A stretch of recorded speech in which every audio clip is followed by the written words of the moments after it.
Give me 1 minute here. I was hoping I could share something with you all. Let me see.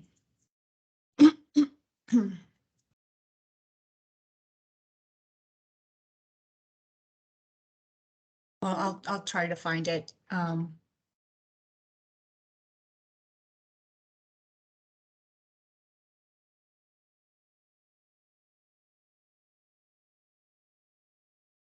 1 second, everybody.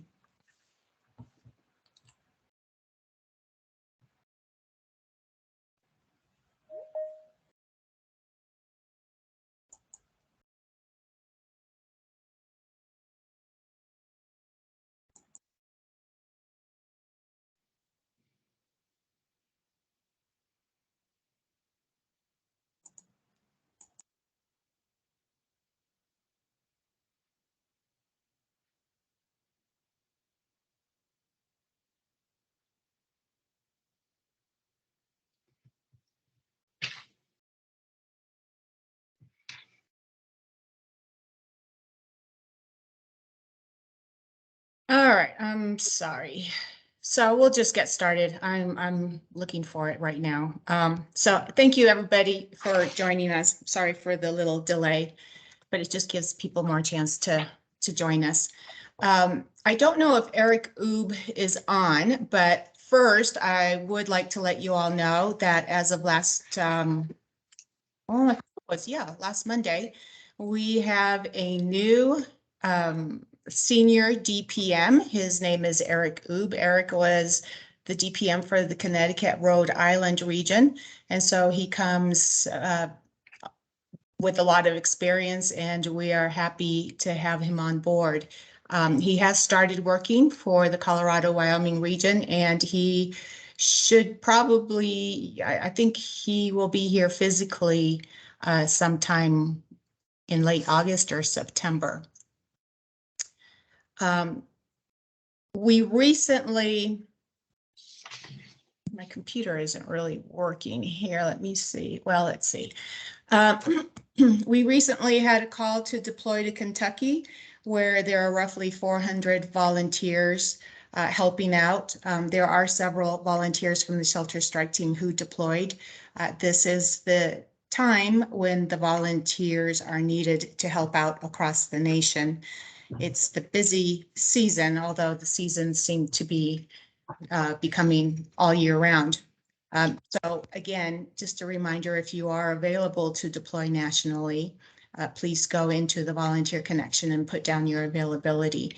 Right now, there are 4 DROs at a level 4 or above. The Kentucky one is DRO 766. 765 is St. Louis, and the other 2, which is 739 and 740, are in the Gold Coast, which is now division only, but it was open for a short time for national deployment.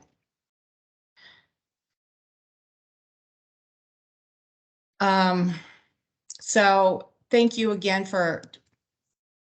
to everybody who are constantly responding and are standby, responding to my emails that I sent out, that I always send out to the Shelter Strike Team. Really appreciate you always being on standby, and also a reminder that this is the season for wildfires. It's not over yet, and please, I just ask that everybody remain vigilant and remain on standby if you can. I know that there are a lot of people taking last minute vacations also. And my computer is frozen, but anyway, wanted to share some things with you. Before we go on to what I think is somewhat of a heavy discussion, mass care casualty incidents, I did want to let you know that there is a new disaster operations order, 007-22, which is the commander's intent and the 2022 initiatives. And this is all updated information for all disaster responders. And this is what I wanted to pull up.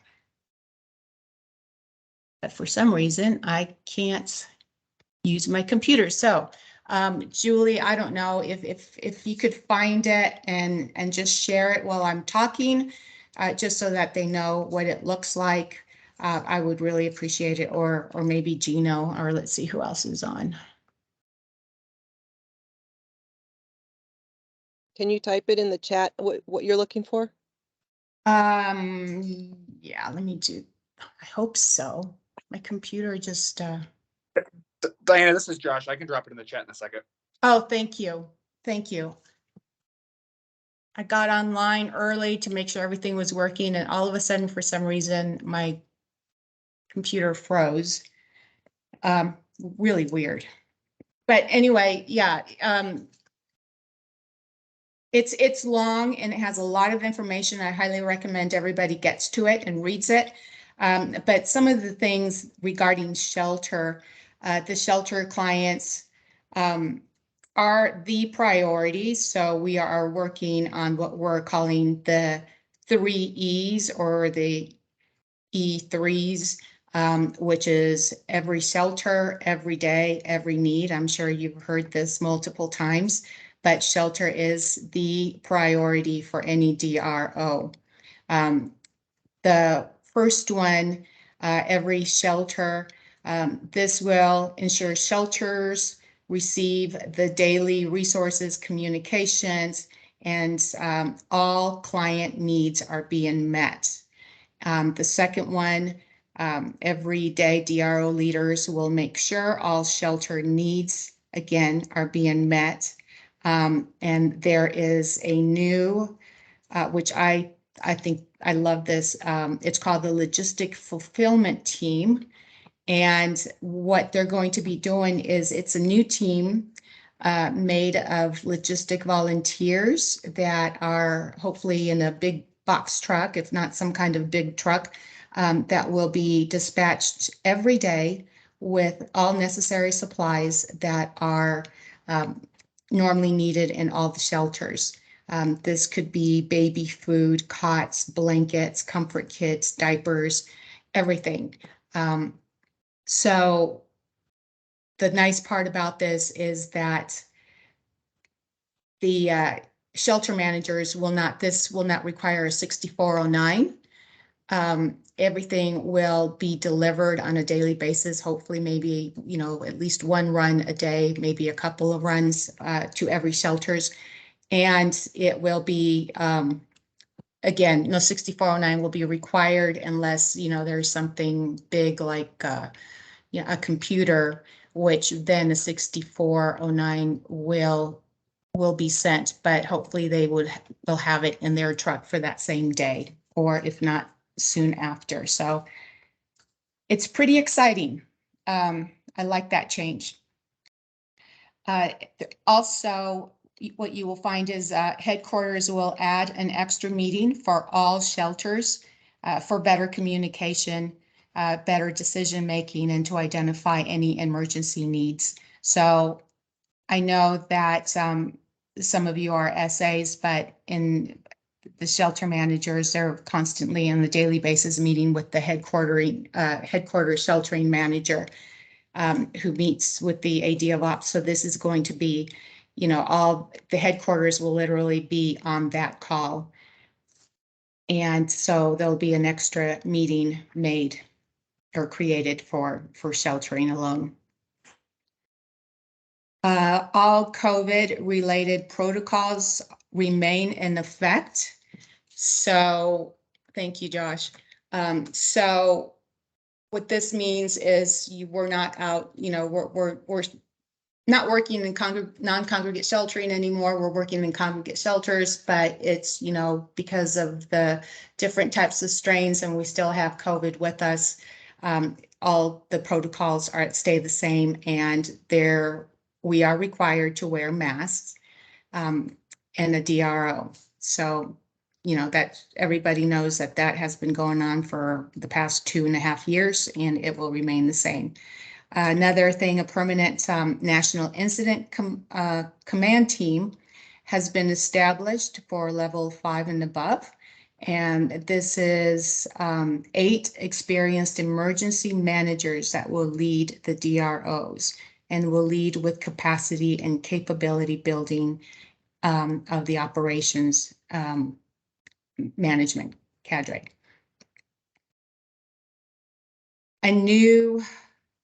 Before I go on, I know I'm kind of going fast, but all this is found in the commander's incident that Josh just dropped in the chat box. So are there any questions?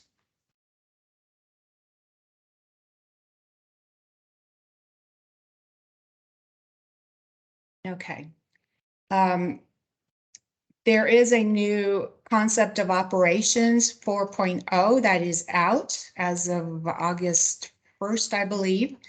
And it reflects operational changes implemented during the last several disaster seasons. This is important to take a look at.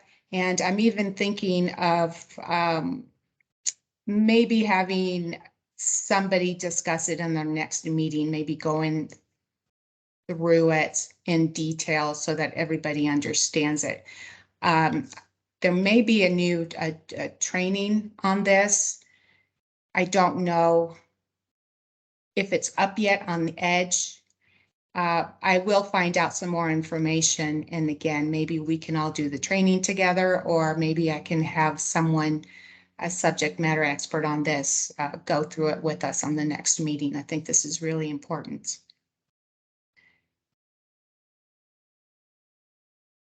Let's see what else. Pets, as you know, pets are now welcomed in Red Cross shelters. We are working nationally with PetSmart, who has partnered with Red Cross. And Red Cross will work with government and animal welfare groups like we always have to welcome household pets at the Red Cross shelters and care for them. At this time, pets could be housed at a different location or at the same, they could be co-locate, which means that they're in the same building as the pets. There could even be a different area where they may be sleeping in the same dorm with their owners, and then there's a different hall, a different area where no pets are allowed. That is yet to be seen, and of course, every DRO is different, so it just depends on what availability we have and who's available to help. All level 4 and above DROs will include some cost to cover pet food and pet items and vet care.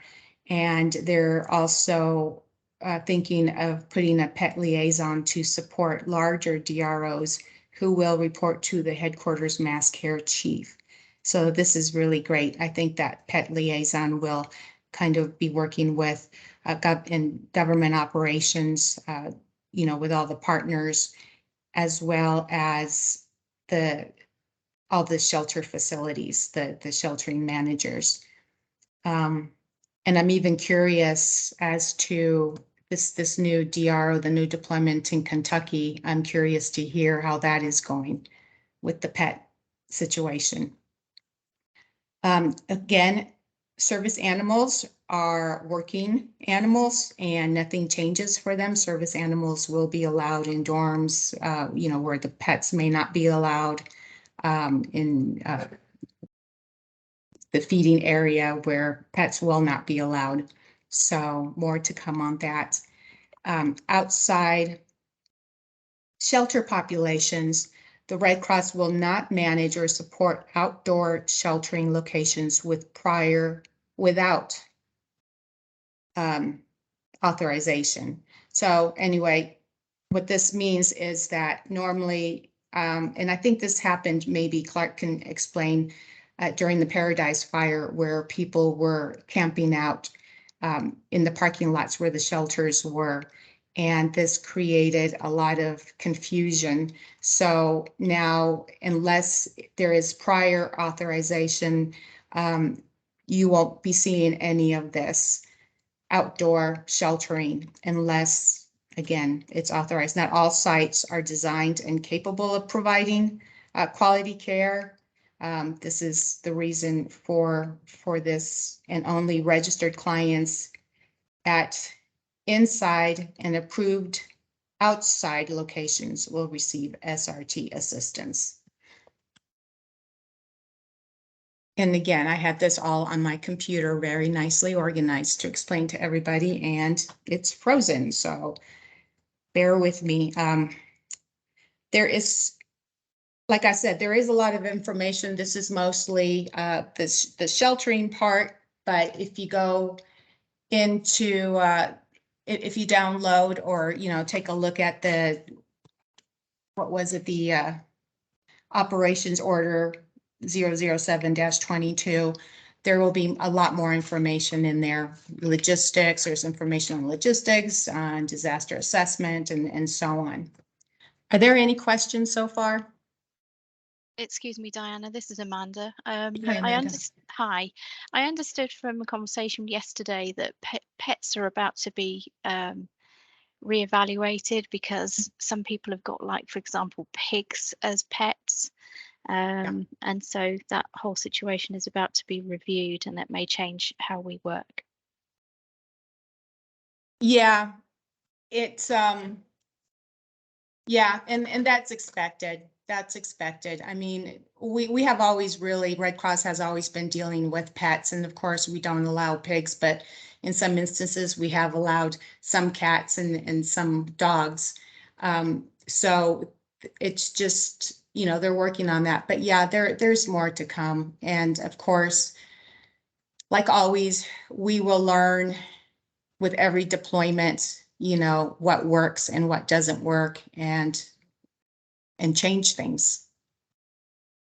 Diana, this is Clark. If I can, as you well know, and I think anybody that's seen the commander's intent, that there is a section on pets, which is published, and it's in the Exchange or Edge right now. I'm not sure which, but it's also a subject matter that we're going to address, I think, in conversation with you on a specific call that you in your trainings, so that we will dial into this the way we're going to be approaching pets in a very detailed way for all of our shelter workers to understand the changes and how Red Cross is guiding us to deal with this issue as we go forward. So I just wanted to bring that up to everybody.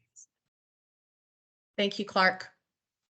And another very important thing that I left out, there is a new shelter client information form, which replaces the registration form that we have used in previous deployments. This is to combine that dormitory registration form with CMIST and SRT. So the purpose of this is to reduce the amount of times that the clients are bothered with the same questions. And then this information will be documented in a shared shelter client information form control log.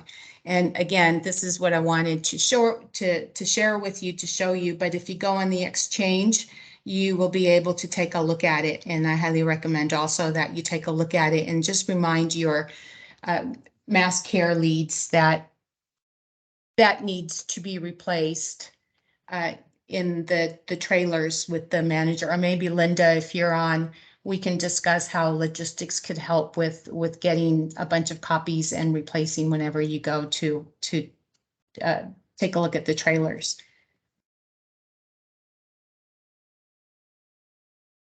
And, that's another form that when you look at it, and there's probably going to be a lot of questions that come up, because I have quite a few questions also. I'm pretty sure that this is, draft number 1. There probably will be some other changes to it. Any questions? Does that form have a specific number or has it got a certain title, please? It is Shelter Client Information Form. Thank you. Yeah. And then they also posted the Shelter Client Information Form control log that could also be viewed.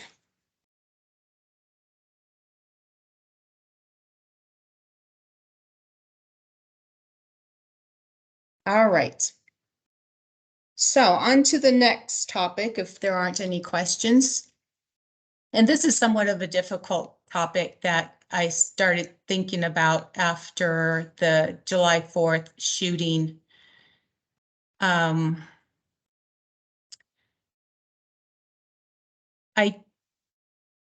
This is something I know that we're always ready, and I know that when we're deployed, we're always talking with clients who are coming up to us, and we're sitting with them and they're crying and we're holding them and they're telling us that, they just lost their entire livelihood, that they've lost everything that they've worked for years and years, or, I had in Hurricane Florence, when I was deployed, I had a lady come up to me and with just a blank stare, she had no emotions, and I just sat her down and started talking with her, and she opened up and she said, I don't have my house anymore. I lost my home.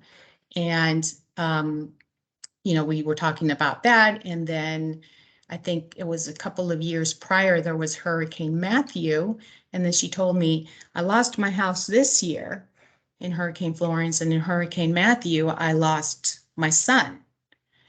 And, it's just terrible. And I'm sure that many probably have stories like that to share also, but because of the way things are changing, we haven't really thought of how would the Red Cross respond if they were asked to open up an evacuation center or a shelter due to some mass casualty incident, like a shooting, or maybe, a plane going down. And we never like to think about terrible things happening, but we need to, because when blue skies, we are always wanting to prepare, and we're always wanting to plan for any situations. And as we know, because of climate change, things are getting worse. Things are just getting worse. Where 10 years ago, we thought that hurricanes would never hit this bad, or that we would have all these wildfires every year. And so, what happens if there is a mass casualty disaster where EMS, everybody is involved, and EMS is just busy trying to save lives. Meanwhile, they're asking the Red Cross to open up evacuation centers or shelters where people are coming in with huge lacerations, with broken bones. They're in shock, they're crying, they're screaming. Maybe they can't find their son or their husband. It's just completely chaotic. Are we ready for that? You as an individual, are you prepared? Are you the type that could help? Would you want to help? It's a discussion that I just want everybody, all of us, to start thinking about. And so, Gino Martinez, if you can introduce yourself and Sure. talk a little bit about this, that would be great. Sure. Hello, everyone. I'm Gino. Just so you know, I've been with the Red Cross now, it'll probably be 2 years now. Doing that mainly mass care, sheltering, and government ops. Before that, I 30 years of law enforcement and 8 years in the military as well. This is a discussion too that coincidentally I had also brought up to Diana a few weeks ago, that I thought it would be a great discussion point just to have, especially after the Uvalde shooting. That tore at everyone's heart, I'm sure, as it did me. And recently, we in Boulder, I went to a tabletop exercise on a mass casualty incidents as well. And so through my years, we've trained a lot on mass casualty training scenarios, tabletops, exercises.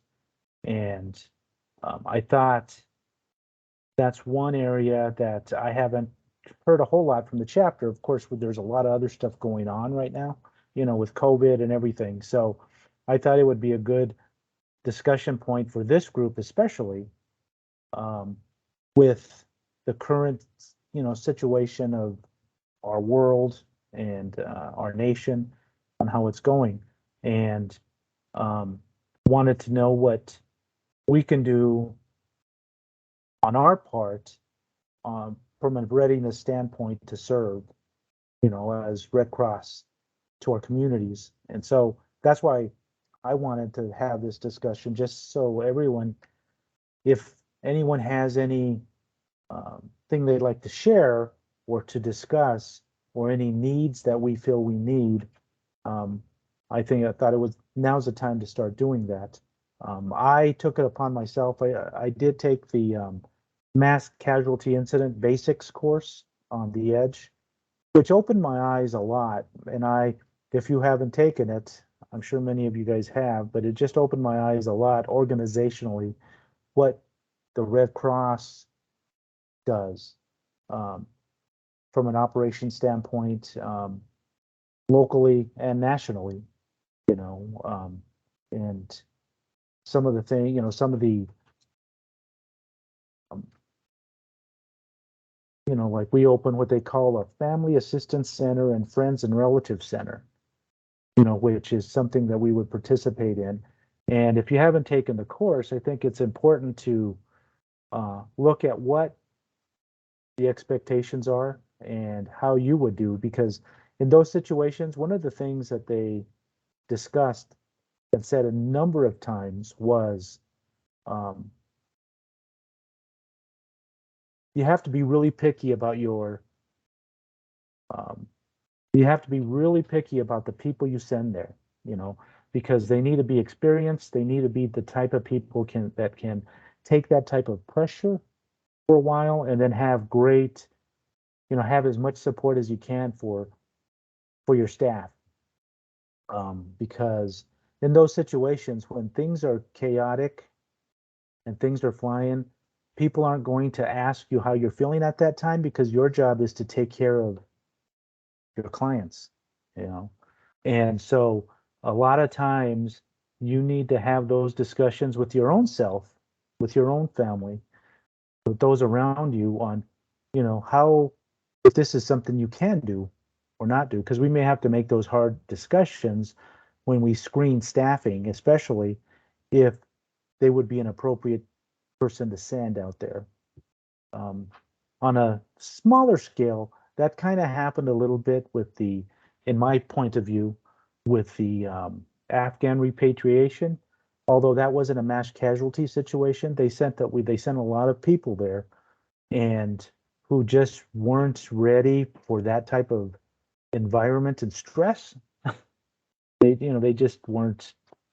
And so numerous people were, left early, or were asked to go back home, because they were more of there was some issues. And so it's really important that we screen the staff that we have, know our staff, and have these discussions beforehand, because during that situation, it's really difficult. I see we have a hands up. Bruce?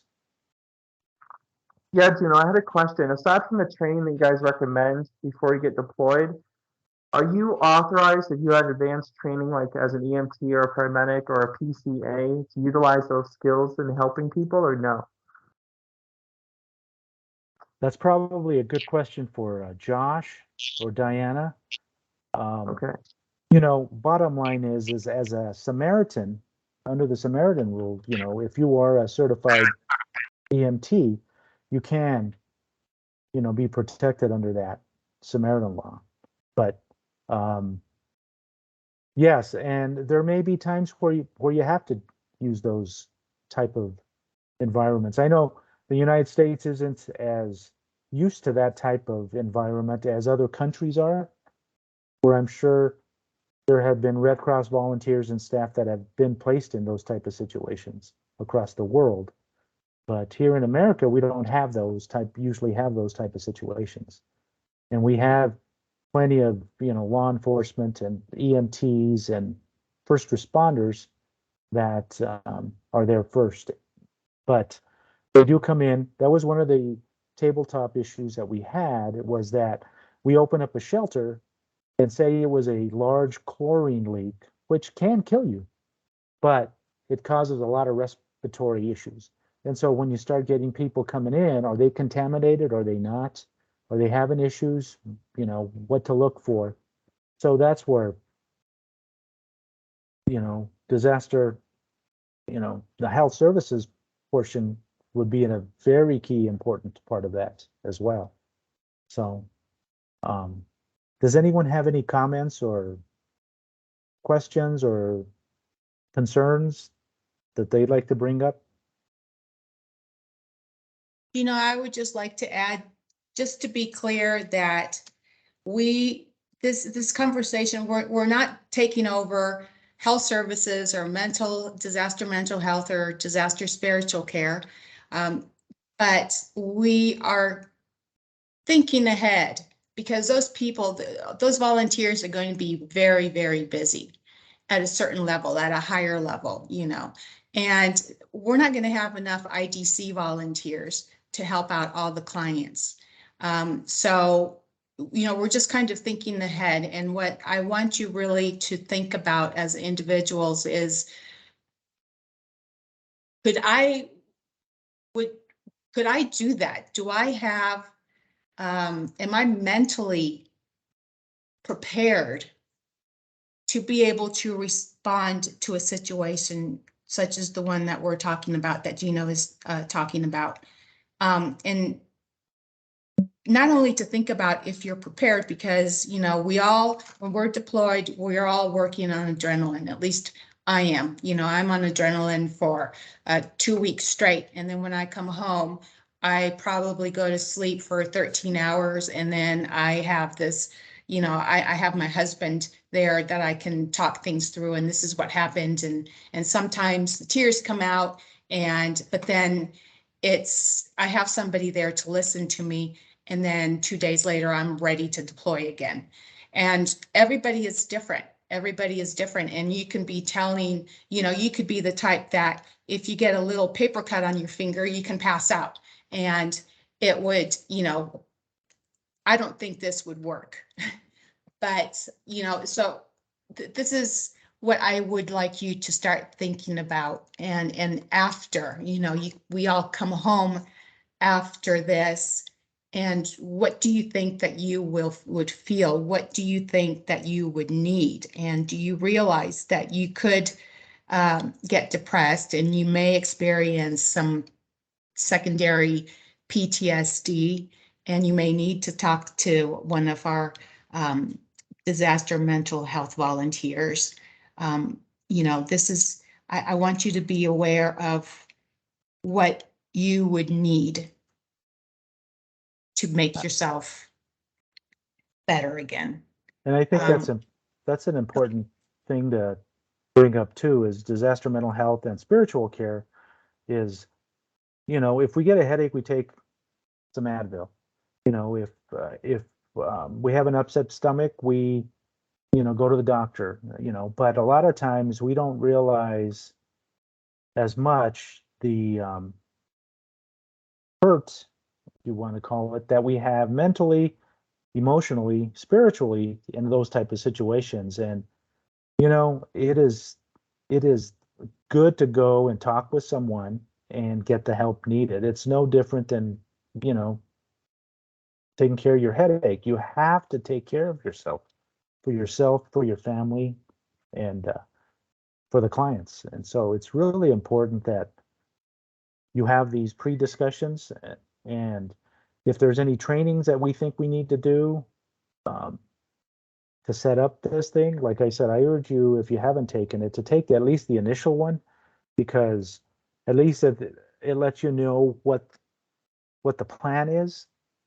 So when people do come talk to you, you have an understanding of where you can send them, what you can do for yourself.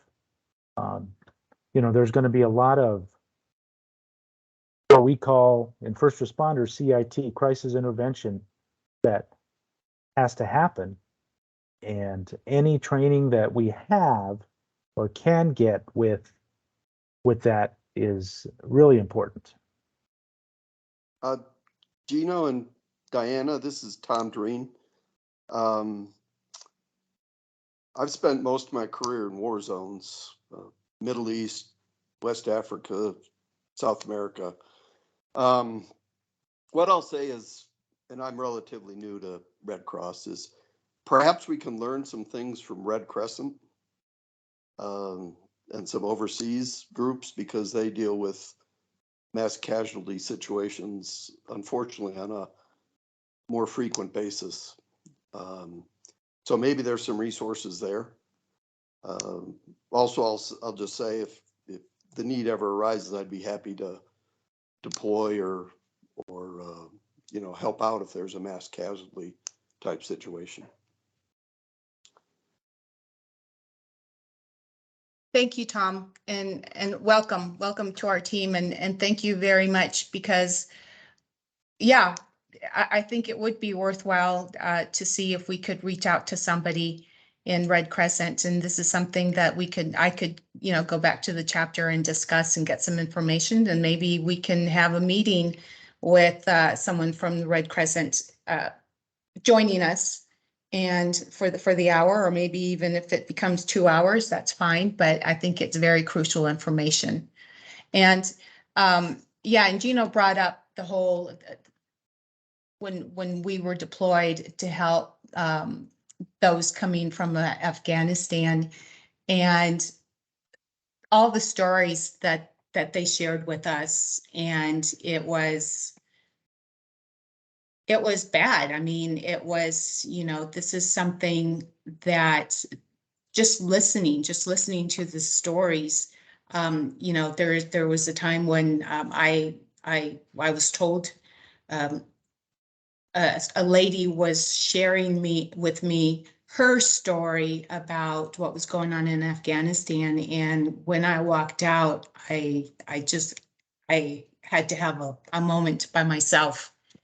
And it's, and this is just hearing the story. So I mean, I want you to imagine being there where people are coming in and they're really needing help, and they're going to be in shock. They're going to be in shock. There was a gentleman, again, Hurricane Florence, where I was with the emergency response vehicle we were feeding, and he came up and he had his arm wrapped around in a towel. And it was shortly after the hurricane hit, and he's like, "Do you have a Band-Aid for my arm?" And I said, "Certainly, let me get you a Band-Aid and some Neosporin." And he had it wrapped up in the towel, and all he kept saying was, "I just lost my house. I just lost my house. I can't believe it. I don't have anything." And he was in shock. And I said, "I'm sorry." And when I asked to see his arm, he removed the towel and it was broken. And I'm like, "Sir, I think you need to go to the hospital. You know, your arm looks like it could be broken and you need attention." And he's like, "No, it's not broken. It doesn't really hurt. I just need a Band-Aid." But he was just, his mind was on his house. You know, he was literally numb to the pain. He was still in shock of losing his house. So how, and again, this is when you tell them, okay, let me get, disaster mental health person here.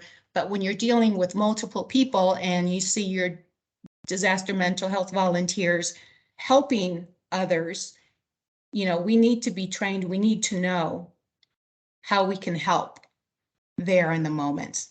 And so I think that for those interested, Tom, you bring up a very good point. I like that idea of getting the Red Crescent to invite them and have this discussion with them. And I think that I know that the Red Cross offers free first aid CPR classes to us volunteers.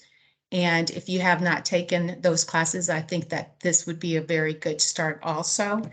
And the class that Gino mentioned, the mass casualty, the basic training that is online on Edge, I think that would be a really good start. And I know that they also offer another mass casualty training that is done, I think, by Steve K and maybe KG. When I took it, it was different. It was Sue Edwards and Steve K and someone else, but I can look into that to see if maybe we can have that training online.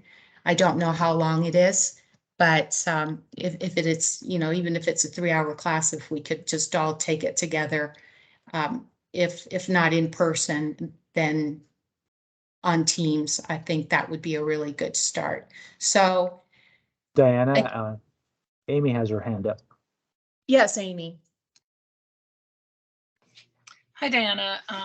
As far as health services is concerned, I know that staff wellness is involved with the hardship codes for those that get deployed. And I was just reviewing it again as we were talking, and it is pretty vague when it comes to, do you have emotional concerns with this deployment? And it lists a variety of potential scenarios, but of course, nothing really prepares you for some of the examples you guys have been giving. So I'll go back and try and review that with the people that are in charge of those questionnaires and see if they are prepared to talk to everybody and let them know what their job may entail, and that they get more explicit to the type of scenarios that people could come across before they accept the deployment. One thing I wanted to mention too was, we all joined Red Cross for a reason, and it's to do good, right? And to serve. And a lot of times in these type of situations and scenarios, we all want to get to yes as quick as we can, but sometimes there's a lot of not right now or no, here's what I can do for you answers before you can get to yes. And so it's really important to understand that process, and so you're not giving anyone any false information or false hopes of what we can and can't provide and do for someone. And so it's really important, because it tugs at your heart, your heartstrings when those type of situations happen. And it's really important to have some emotive control yourself to be able to think clearly and make good decisions during those times. Because bottom line is, the initial responders, it's life safety first and foremost. Everything else is second or third. So that's the way they're thinking. And so we get the fallout of that. And that's where we need to really be patient and on the ball to serve the clients best. And I think I'm done, with what I wanted to say. Thank you, Gino. So more to come on this. This is just a, conversation, a little discussion so that you could think about it. You can start thinking about it. What is it that you need? And share this with us. And by the way, for those that are new, that don't know Amy Akers, she is the disaster health lead for the Mile High chapter. And so Amy, any suggestions or anything that that you would like to share, or, you know, if you'd like to help out, we would greatly appreciate your involvement. Sure.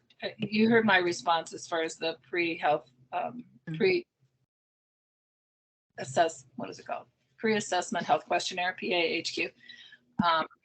That people that are actively deployment just need to be really aware of what hardship codes are put on them before they accept that assignments, and ask questions about it. You know, all they have to do is click yes to that question, and they will get a response from a nurse or someone from DHS staff wellness to review the specifics on that questionnaire. It's not like you're not going to be able to go, but if you need more information, the nurses are available basically 24/7 to answer those questions for people that get that last minute notice for deployment. So that's available and might be very helpful for anybody that's concerned. And, you know, listening to the news is helpful, of course, because you don't always get as much information up to date unless you're following the news report on that disaster. But I wanted to say one other thing about sheltering. I know that we want to keep at forefront, not just masks, but also the whole acronym that Red Cross uses for CDC is, you know, cover, distance is very important, and keeping things clean.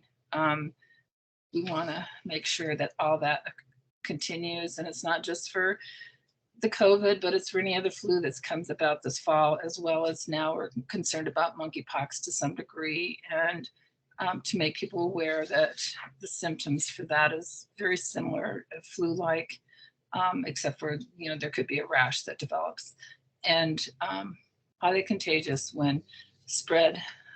So gloves are important for those, I would think, at the registration table. Make sure that those are going to be available for sheltering. And other than that, any questions?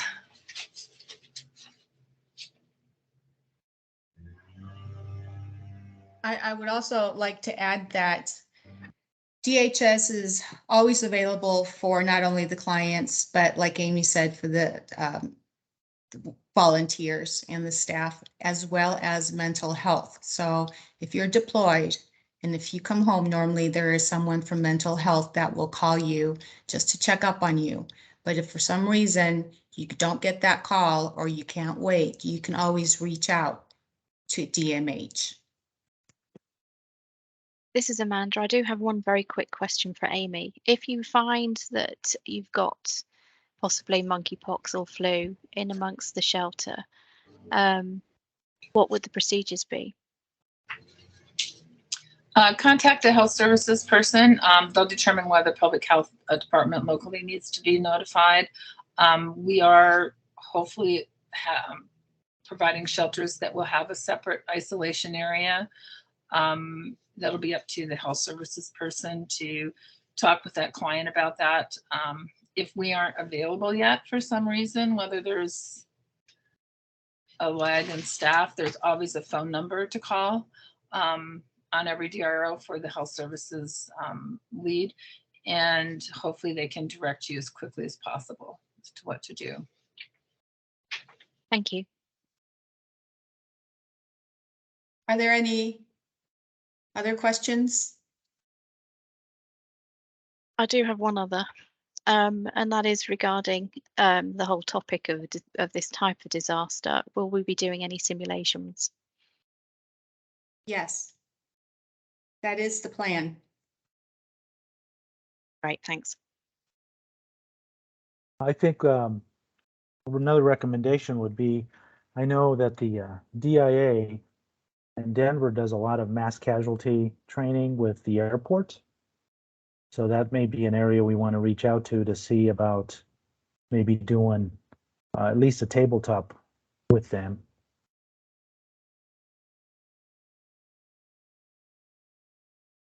Yes. Yeah, we'll sit down and we'll figure out, get somewhat organized and figure out what is out there, what resources we have, and get back to you. And we'll either, we'll have to do the simulation, which will be at a certain area, or maybe a couple of them throughout the region, or a few. And more information to come. Again, this is just the starting point, a consideration for you to think about, how you would do. Any other questions or any other comments?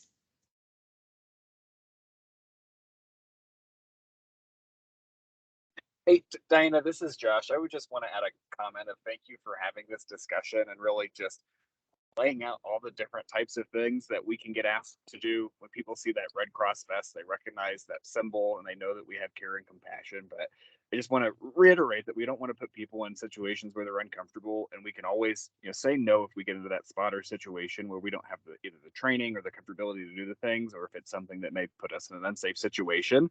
But just, very much recognizing like this is a reality of being part of the Red Cross too. And, like others have said, the types of things we talked about are really very common in other parts of the globe with the way the other societies are structured. So I appreciate the conversation and would love to see it continue, and would love to know how we can help. So thank you.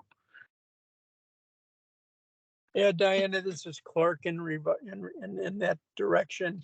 I will work with you and pull together so that we can have a meeting directly oriented to these issues and how we solve them. So we can put it together for one of the strike team meetings, because this is really an important piece. As somebody had brought up earlier about the experiences we had with both the undocumented youth and the Afghan situation, which I was involved in pretty heavily. We had a lot of issues as regard, because our people do need to be brought up to speed and exactly how all that affects not only our clients, but ourselves and our partners. So I'll work with you in putting together a session to address exactly these issues. Okay. Thank you. Thank you, Clark. And, if anybody else would like to be involved, please let me know. Tom, I would like to talk with you offline, just to hear what you have to say, maybe get some ideas. If we're going to do this, let's do it the best way that we can. And again, this is not a requirement. This is, again, just please think about it. And there will be some people that will say, I don't think I could do this. That's fine. That's fine. It's not a requirement. So please know that it's just a topic of discussion because of the way things are happening. And continue to deploy as a shelter SA or SV or, logistics, whatever it is that you enjoy doing within the Red Cross, continue to do it. Anybody else? Any other comments? All right, so more information to come. And thank you everybody for joining us. Oh, by the way, is there anybody online that is deployed right now? Yes, this is Jim Boardman. I am actually in the Eastern Kentucky area on deployment. Hi, Jim. How's it going? It's going pretty good. I'm working at the staff shelter in Pikeville, Kentucky. Okay. Any new changes that you see? Not yet. The funding situation, they follow the FEMA guidelines for funding, so I don't really know the assistant. All right. Well, be safe. Thank you very much for being there.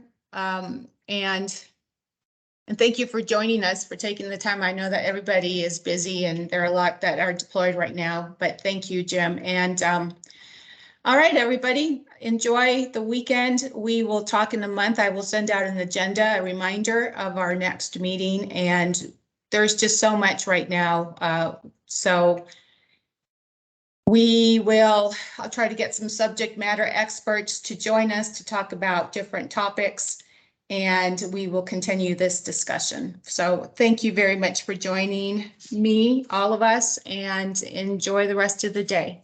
Bye. Bye-bye.